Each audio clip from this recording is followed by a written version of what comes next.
성경을 읽다 보면 우리 마음 가운데 야, 이게 참 좋은 말씀인데 하고 자꾸 읽고 싶고 외우고 싶은 말씀이 있는가 하면요, 오늘 본문처럼 이런 성경의 말씀은 없었으면 좋겠다, 그냥 넘어가고 싶은 성경 구절 말씀이 있거든요.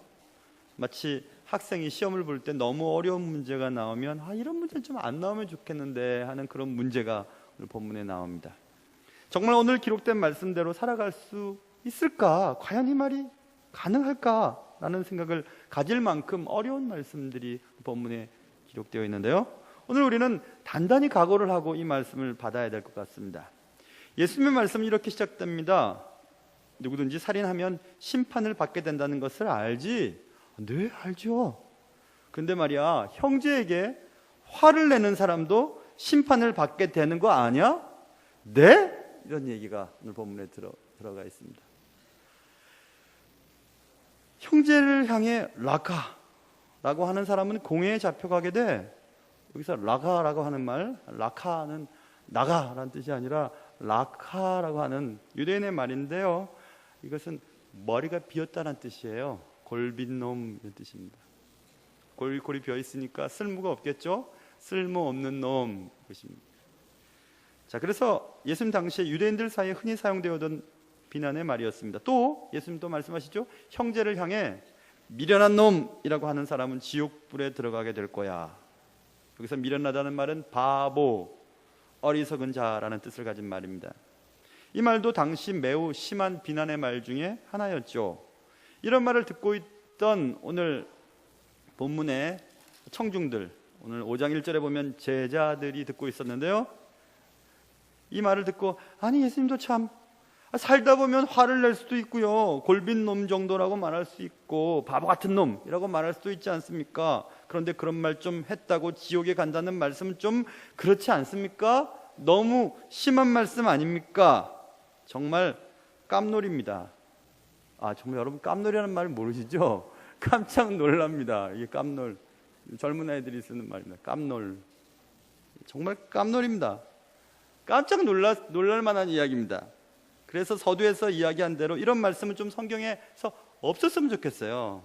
도저히 이 말씀대로 살 수 있는 사람이 아무도 없을 것 같기 때문에 그렇습니다. 어떻게 그렇게 살 수 있습니까? 어떻게 형제에 대해서 노하거나 라카라고 말하거나 미련한 놈이라고 말하지 않을 수 있습니까? 그런데 형제에 대해서 노를 바라거나 라카, 머리가 비었다고 얘기하거나 미련한 놈이라고 하는 이런 모든 것을 한마디로 얘기해보면 이런 말입니다. 저 인간 꼴 보기 싫어. 저 인간 꼴 보기 싫어. 다시 정리해보면 예수님은 우리가 다른 사람을 향해 저 인간 꼴 보기 싫다라고 말하는 것을 허락지 않으신다는 것입니다. 예수님이 형제를 향해 그런 태도를 갖는 것에 대해 허락하지 않으실 뿐만 아니라 엄중한 경고를 하고 계십니다. 너 그렇게 얘기하면, 그렇게 화내면, 그렇게 말하면 지옥불에 던져진다고 말하고 있습니다. 놀라고 예상치 못한 심판이 있을 것을 말씀하고 있습니다. 그럼 이제 우리는 이 말씀, 예수님의 말씀 앞에 어떻게 해야 될 것인가? 예수님이 이렇게 엄청난 말씀을 하신 후에 그 다음에 23절 그러므로 해결책을 가르쳐 주시려고 그러므로라는 말을 시작하신 것입니다. 그러므로 너희들은 이렇게 살아야 돼, 이렇게 말씀하시는 것입니다. 오늘 말씀을 듣는 가운데 여러분 머릿속에 꼴 보기 싫은 사람, 혹시 옆에 사람 한번 보세요. 옆에 사람 보기도 싫을 만큼 꼴 보기 싫으시진 않으시죠? 여러분 머릿속에 꼴 보기 싫은 사람이 생각나면 오늘 말씀을 듣는 가운데 하나님께서 그 꼴 보기 싫은 사람을 향해 어떻게 하기를 원하시는지를 깨닫고 여러분 마음속에 꼴 보기 싫은 사람이 하나도 없기를 주님의 이름으로 축원합니다. 자, 그래서 예수님께서는 이제 두 가지 얘기를 하시게 되는데요, 첫 번째 얘기는 이렇게 시작됩니다. 예수님이 한 가지 얘기를 첫 번째 시작하시는데 그것은 본문의 23절 그러므로 이렇게 시작되죠. 어떤 사람이 있었어. 어떤 사람이 예배를 드리러 가고 있었거든. 그런데 그의 손에는 준비한 예물이 있었어. 빨리 준비한 그 예물을 하나님의 제단에 드리고 하나님 앞에 칭찬받는 그런 예배를 드리고 싶어서 부지런히 예배당으로 가고 있었습니다. 그런데 막상 예배를 드리려고 할 때 형제에게 원망 들을 만한 일이 생각나기 시작했습니다. 그 사람에게.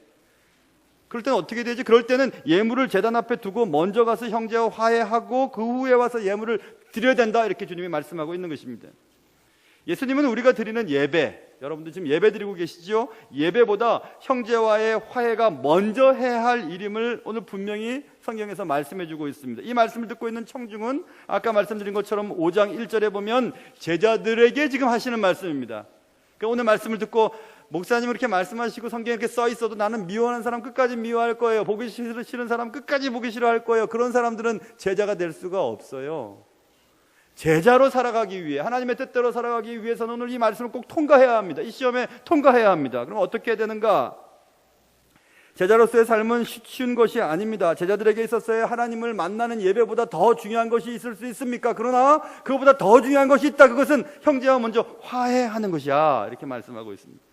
예수님께서는 중요한 예배보다 관계 회복이 더 중요하다고 지금 말씀하고 있습니다. 예수님이 정말 그렇게 말씀하셨을까? 예수님은 정말 예배보다 화해하는 것을 더 먼저 해야 할 일이라고 지금 강조하시는 것이 맞나? 이런 말씀은 정말 없으면 좋겠는데, 근데 성경 곳곳에서 그렇게 말씀이 쓰여 있습니다. 이사야서 1장에 보시면 하나님께서 이사야를 통해서 이스라엘 백성들에게 말씀하시는데요,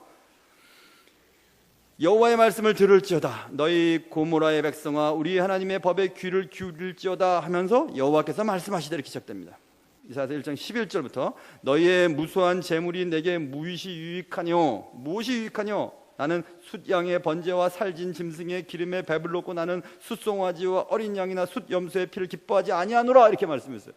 주님이 이 숫송아지, 또 어린 양, 살진 짐승, 숫양, 이건 대단한 재물이거든요.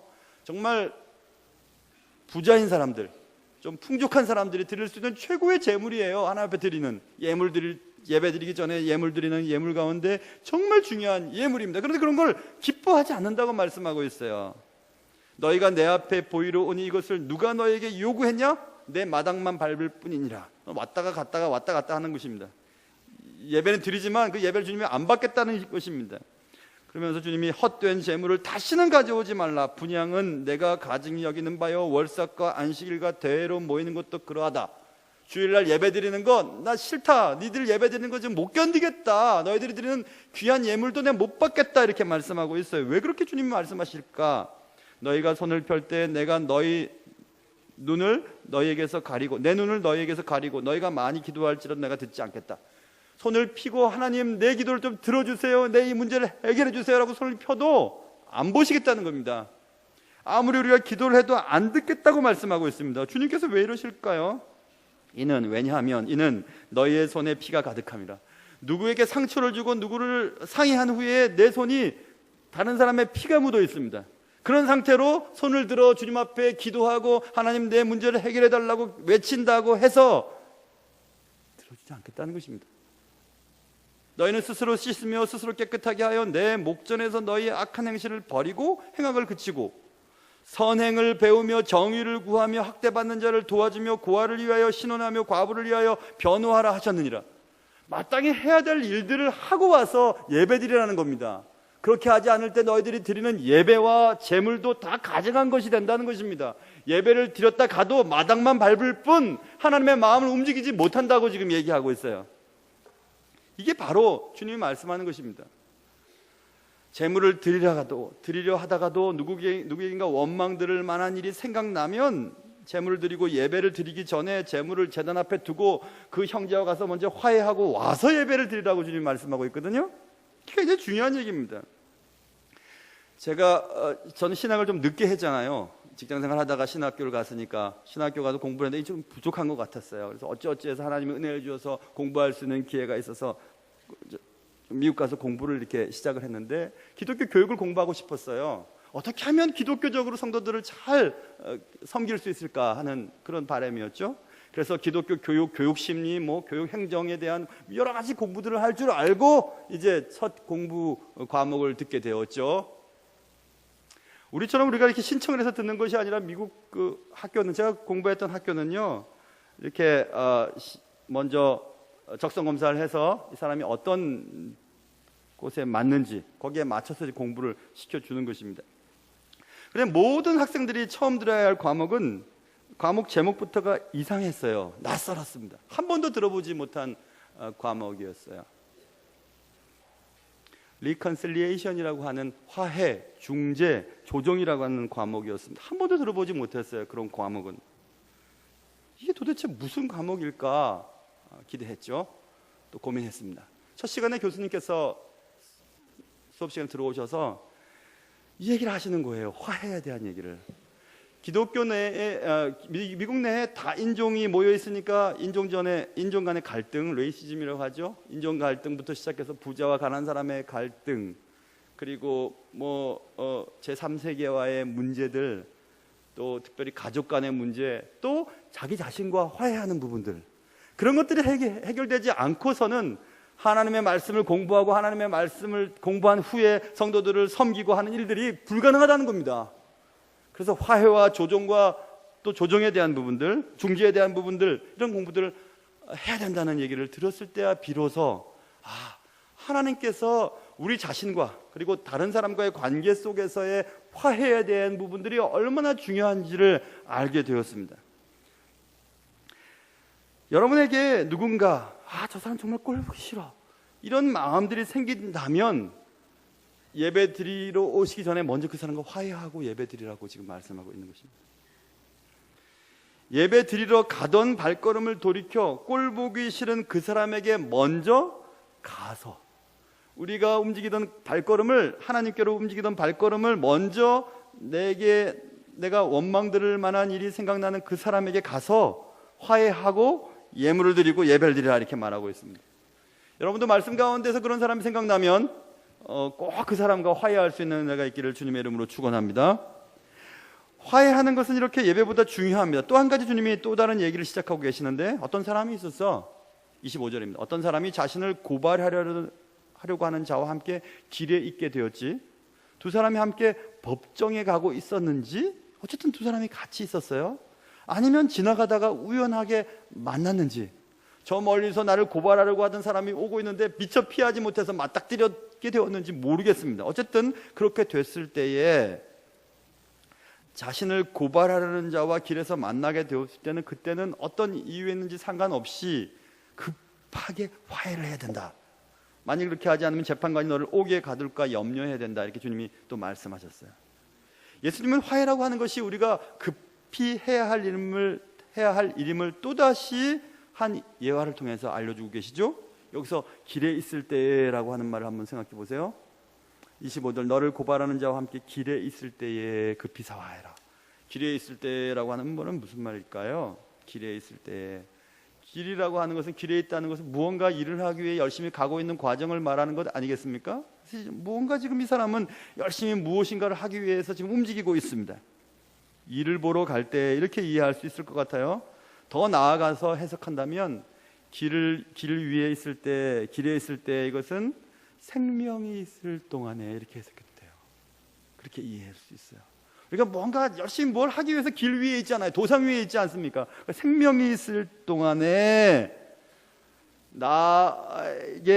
나를 고발하려고 하는, 나와 관계가 지금 틀어진 그 사람을 만나게 된다면 그 사람과 먼저 급하게 화해를 해야 된다, 이렇게 말하고 있는 것입니다.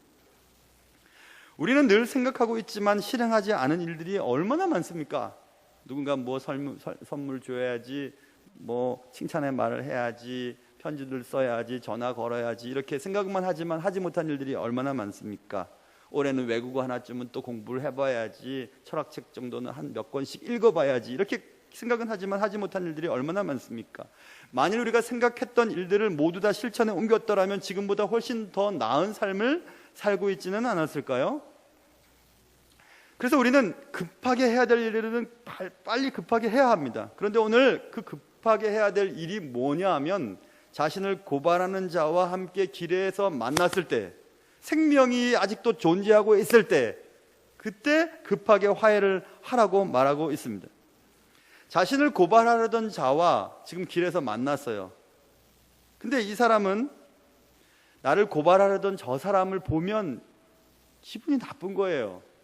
그리고 또 나를 고발하려고 하던 그 사람이 길에서 고발 당할 사람을 만났을 때, 너 정말 잘 만났어 하고 막 소리를 지르고 목을 많이 흔들었다고 생각해 보세요. 그러면 길을 지나다니는 많은 사람들이 그것을 보고 얼마나 빈정대고 욕을 하겠습니까? 그러니 고발을 당하려고 하는 이 사람은 그것 때문에도 더 기분이 나쁜 거죠. 아니, 좀 조용한 데 가서 얘기하지. 길에서 꼭 이렇게 나한테 창피를 줄 수 있어? 아이, 꼴 보기 싫어. 아, 꼴 보기 싫다. 이렇게 생각을 했을 것 같습니다. 만일 그럴지라도 빨리 화해를 해야 된다고 주님이 말씀하고 있는 것입니다. 길에서 만난 그 불편한 사람과 빨리 화해를 해야 된다고 말하고 있는 것입니다. 꼴 보기 싫은 그 사람과 화해를 하는 것은 내가 지금 길을 걸어가서 빨리 하려고 하는 일보다도 더 급하다. 지금 주님이 말씀하고 있는 겁니다. 가던 길을 멈추고서라도 화해해야 된다.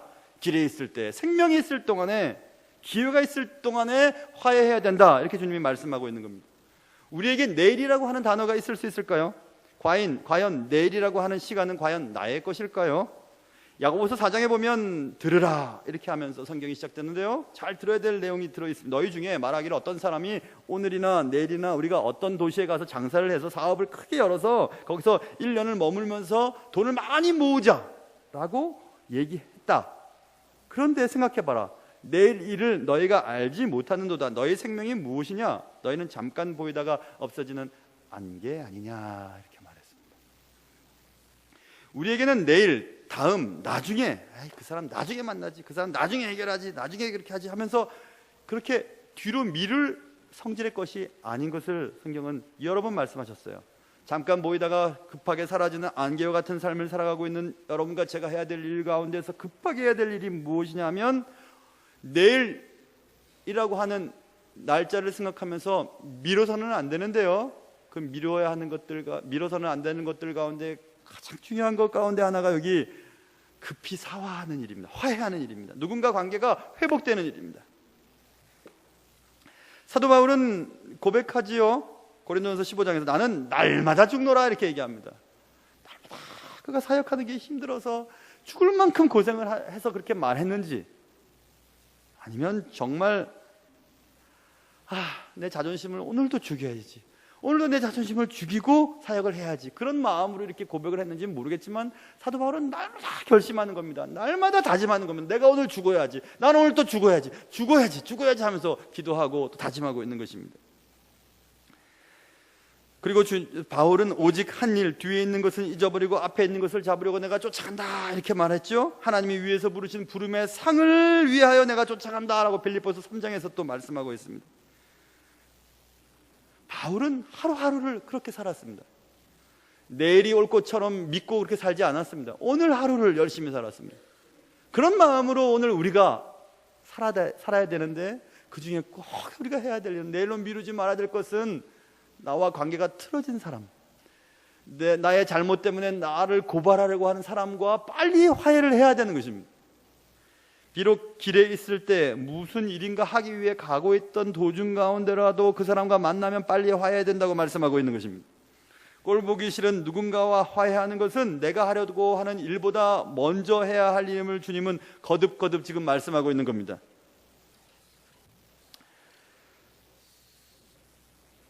여러분과 제가 살아가는 동안 오늘 특별히 제자들에게 하신 이 말씀을 지키려면 날마다 죽으려고 하는 마음이 있어야 돼요. 날마다 제 십자가를 지고 나를 따라오너라 이렇게 주님이 말씀했잖아요. 그건 이런 것들이 포함되는 것 아니겠습니까? 내 자존심과 또 내가 받은 상처가 얼마나 크대요, 내가 입은 손해가 얼마나 큰데요 하면서 내일로 뒤로 미루고 형제와 화해하지 않으려고 하는 것은 제자가 되기를 거부하는 것입니다. 모쪼록 말씀을 듣는 가운데 여러분에게도 정말 그런 은혜가, 사랑의 큰 은혜가 있기를 주님의 이름으로 축원합니다. 여러분, 형제에 대해서 분노를 내거나 나가 이 골빈 놈아, 쓸모없는 놈아, 우리 모임 가운데 나와, 우리 모임 가운데 너는 있을 수가 없어 라고 쫓아내거나 너는 미련한 놈이라고 그렇게 얘기를 하는 것, 그런 것들을 한마디로 얘기하면 저 인간 꼴 보기 싫다라고 제가 요약했습니다. 그런데 예수님은 우리가 꼴 보기 싫다라고 하는 것을 허락지 않으셨을 뿐만 아니라 그렇게 말하고 행동하는 자에게는 지옥불에 던져질 거라고 아주 준엄하게 경고하고 있어요. 그러니 우리는 이 말씀 정말 없었으면 좋겠죠. 이 말씀에 누구 하나 자유로운 사람이 있습니까? 예수님은 그만큼 우리에게 화해에 대한 중요성을 강조하고 있는 것입니다. 예수님은 이러한 사실을 두 가지 이야기를 통해서 말씀하셨다고 말씀드렸죠. 예배를 드리러 가던 어떤 사람과 자신의 일을 하기 위해 길을 열심히 가던 어떤 사람, 두 사람의 이야기를 들어 설명하였습니다. 이 이야기를 통해 화해하는 것이 얼마나 중요하고 얼마나 시급한 일인지 계속해서 설명하고 계신 것입니다. 화해하는 것은 예배보다 중요하고 내가 하려고 하는 그 어떤 일보다 우선되어야 한다고 말씀하고 있습니다. 다시 한번 생각해 볼까요? 예물을 들고 예배하러 가던 그 사람이 가면서 한 가지 생각을 했습니다. 그 사람 나를 원망할지도 모르 내가 그렇게 했던 행동 때문에 말이야 하고 원망 들을 만한 일이 계속 생각났어요. 그럼에도 불구하고 빨리 가서 예배를 드려야지 하고 예배당에 도착했습니다. 그리고 준비한 예물을 제단 위에 올려놓고 하나님을 만나는 예배를 드리려고 막 하려고 하고 있었어요. 그러나 그 머릿속에는 계속해서 그 사람과의 관계가 생각이 나기 시작합니다. 저 사람과 이렇게 관계가 안 좋은데 예배를 드려도 되는가? 계속 생각이 났어요.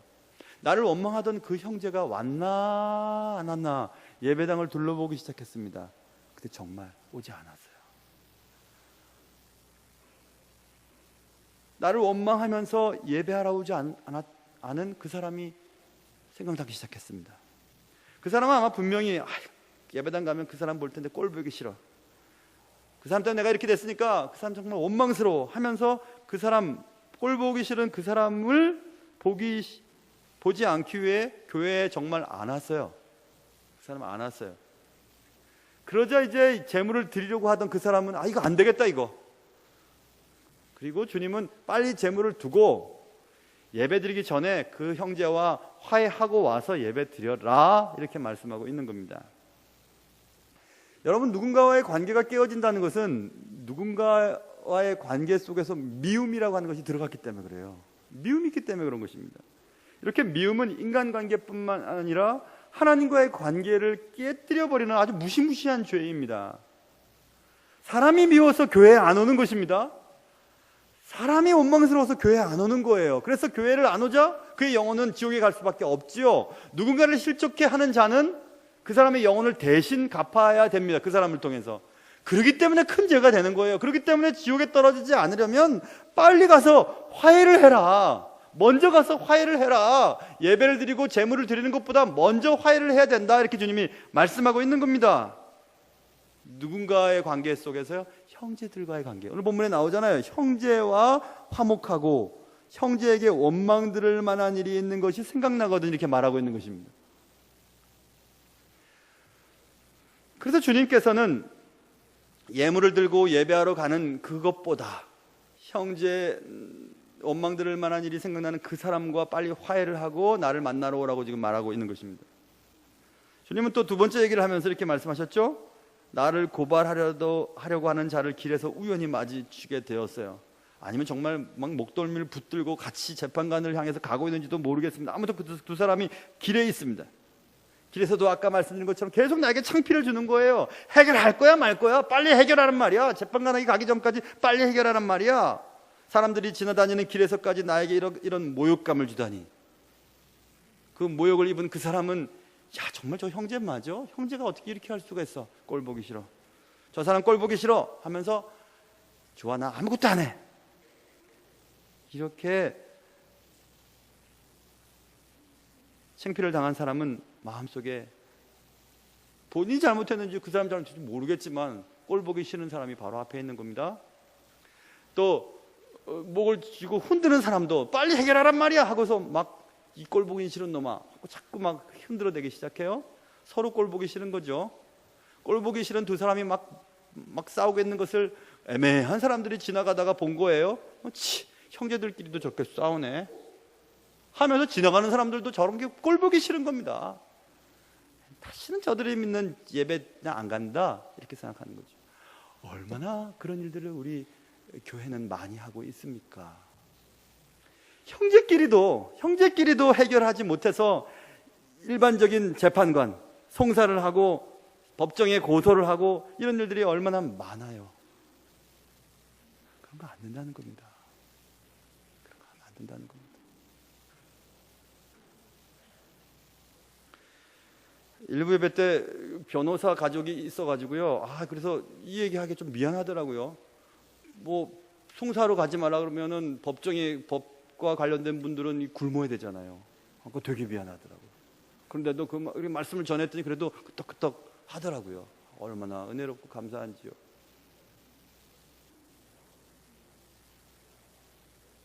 많은 사람들을 주께로 인도하는 일이 우리의 사명인데, 형제간에 문제가 생겨가지고 미움 때문에 인간관계가 깨어지고 하나님과의 관계가 깨어지고 지나가는 사람들이 꼴 보기 싫어, 저 사람들 좀 꼴 보기 싫어, 이렇게 해서 그 사람들이 하나님을 만나러 오는 그 길을 우리가 막아섰기 때문에 그 큰 죄죠. 큰 죄죠. 한 사람을 실족하게 해도 연자맷돌을 목에 달고 저 깊은 바다에 던지는 게 낫다고 할 만큼 주님은 한 영혼을 귀하게 여기시는데 얼마나 많은 영혼들을 우리는 실족하게 만들었습니까? 그러니까 큰 죄라는 거예요. 그래서 앞으로 다시는 오늘 본문에 있는 것처럼 길에서 만났어요. 일하러 가다 만났어요. 생명이 있을 동안에 그 사람과 급하게 화해를 해야 합니다. 화해를 해야 됩니다. 화목하게 살아야 돼요. 그렇지 않으면 미움은 모든 사람들을 무력하게 만들어 버립니다. 길을 걸어가다가 그 사람을 만났어요. 그래서 목덜미를 잡혔어요. 나 정말 다 싫다. 이런 것까지도 이해하지 않다니. 형제도 아니야. 또 목덜미 붙잡고 있는 사람은 너 형제 맞아? 너가 어떻게 나한테 그럴 수 있어? 하고 막 흔들어대기 시작하죠. 지나가는 사람 저것들 형제들 맞아? 그리스도인들 맞아? 하고 막 얘기를 하기 시작해요. 모든 사람들이 다 무력해지는 것입니다. 그러므로 화해하지 않는 것은 큰 죄입니다. 너무 큰 죄입니다. 화해는 누가 할 수 있는가요? 관계가 틀어진 개인들만 할 수 있어요. 아무도 그 일을 대신할 수 없습니다. 여러분들이 그것을 하셔야 돼요. 여러분들과 틀어져 있는 그 사람과의 관계를 여러분이 해결하셔야만 합니다. 그렇게 하지 않을 때는 주님께서 말씀하신 것처럼 지옥불에 던져질 거야, 공회에 빠지게 될 거야, 심판을 받게 될 거야, 이렇게 말씀하셨어요. 진짜 이런 말씀 하셨나? 예수님이, 사랑의 하나님께서 왜 이런 말씀 하셨을까? 하셨어요. 주님이 하셨습니다. 근데 우리는 이 말씀을 건너뛰고 싶잖아요. 그리고 제자가 되기 싫어하지 않습니까? 예수님은 다음과 같은 결론을 이제 내리십니다. 그 두 가지 얘기를 하시고, 형제에 대해서 꼴 보기 싫은 인간이라고 이렇게 얘기하는 거 하면 안 된다 말씀하시면서 이제 결론을 내리시는데요. 예수님은 우리가 화해하지 않고 미움을 품고 사는 그런 사람들을 채무자로 비유하셨어요. 오늘 26절 보세요. 진실로 내게 이르노니 네가 한 푼이라도 남김이 없이 다 갚기 전에는 결코 거기서 나오지 못하리라. 채무자는 채권자에게 자신의 의무를 다 해야만 그 다음에 자유로워질 수가 있지요. 그것처럼 주님 말씀하는 거예요. 미움을 품고 누군가 관계가 틀어져 있다면, 그래서 꼴 보기 싫다고 서로 얘기한다면 그것이 해결되기 전까지는 자유로울 수 없다는 겁니다. 우리가 그리스도를 믿으면 해방되었다고 우리가 찬양하지요. 죄에서 자유함을 얻게 되었다고 하지요. 모든 것이 행복하지요. 근데 그것의 발목을 계속 붙잡고 있는 게 뭐냐면 관계가 틀어지는 거예요. 누군가를 미워하는 것입니다. 화해하지 못하는 것입니다. 길에서 모욕을 주었다고 그 사람의 목덜미를 붙잡고, 아니면 그 사람을 인정하지 않고 그 사람을 계속해서 꼴 보기 싫어하는 그런 관계로 살아가는 것입니다. 우리가 미움이라고 하는 이 채무를 빨리 털어버리지 않으면 우리는 결코 자유로운 신앙생활을 할 수 없어요. 그 자유함을 못 느낍니다. 예수님으로 인하여 내 마음이 자유로워서 사람들로부터 또 내 삶의 현장 속에서 내 마음, 내 얼굴이 막 환하게 피거나 또 사람들을 대할 때 행복감을 드러낼 수가 전혀 없습니다. 그게 잘 안 되면. 우리에겐 모두 내가 좋아하는 사람이 있고요, 또 내 마음에 들지 않는 사람이 있기 마련입니다. 그럼에도 불구하고 우리는 다른 사람을 향해 아이고 꼴 보기 싫다라고 말할 수 있는 권리가 우리에게 없습니다. 우리가 못마땅해 하는 그 사람도 하나님이 피값으로 사신 사람이에요. 그 영혼을 위해 그의 아들을 이 땅에 보내신 그 하나님의 마음을 우리가 읽어야 하지 않겠습니까?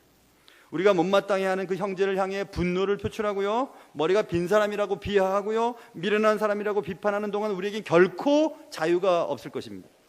우리가 꼴 보기 싫다라고 말할 때 예수님의 말씀을 기억해야 합니다. 무엇보다도 무슨 일보다 급히 화해해야 하는 것입니다. 예수님의 마음을 기억해야 합니다. 우리가 누군가를 향해 꼴 보기 싫어 라고 말할 때 하나님의 사랑이, 하나님의 은혜가 여러분의 마음을 쫙 적셔서 누가 잘못했는지 상관없이 급하고 먼저 가서